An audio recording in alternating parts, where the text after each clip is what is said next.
The cocky kid pulled out a gun, but the man didn't flinch. Then the man's brother showed up. One swing. A haymaker. Slamming down hard.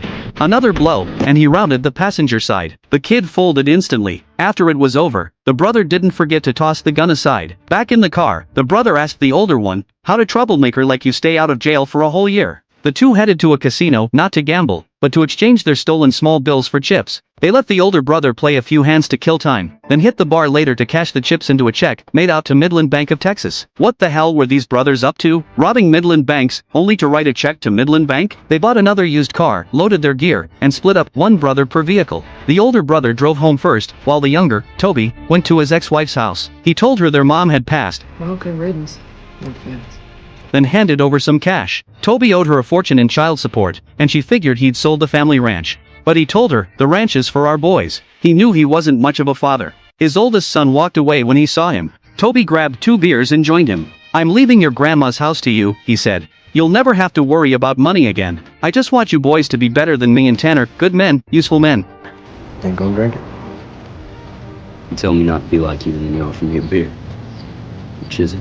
Back home, Toby found his brother wasted, messing with a homemade toy for emergencies. Meanwhile, the old sheriff, picking up on the robber's pattern, teamed up with his deputy and staked out a Midland bank in Texas, lying in wait. As the sun set beautifully, the brothers sat outside their house, drinking and laughing. You couldn't help but envy their bond. They shared the last beer, taking turns sipping it, then roughhouse like kids. Soon, they'd be hitting the road for another bank heist. Before dawn the next day, the old sheriff was planted near the bank. He knew the robbers liked morning hits. The brothers set out too, each in their own car. Just 2 more banks, and their mission would be done. They pulled up to another Midland bank only to find it closed. The old sheriff waited at his stakeout, with his decades-long Native American deputy by his side. They headed to the next one, the very bank the sheriff was watching. But halfway there, the older brother suddenly changed plans. "Forget Coleman, let's hit Post," he said. "Coleman only has one small Midland bank, won't have enough cash. Post has a big one, should be enough." A bigger city meant bigger risks, but the brothers decided to roll the dice.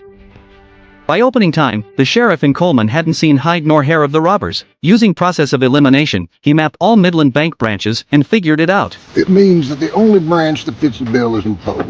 He and his deputy hit the road. For miles outside Post, the brothers left Toby's car hidden, then drove into town in one pickup. They locked eyes outside the bank. "Let's do this." This bank was way bigger than the others. The older brother yelled, "Everybody get on the floor." He told the 3 female tellers to bag up all the small bills. Only someone with the guts to go through hell and high water would rob a place like this. One hostage didn't call the cops, he texted his dad. "Bank robbery. Hurry." The security guard hid behind a wall, waiting for his moment. Another hostage quietly pulled a gun, ready to fight back. One brother kept watch, the other stuffed cash like crazy. Finally, the guard struck, but his aim was off. The older brother gunned him down. The armed hostage jumped up, firing at the robbers. But he met the same fate.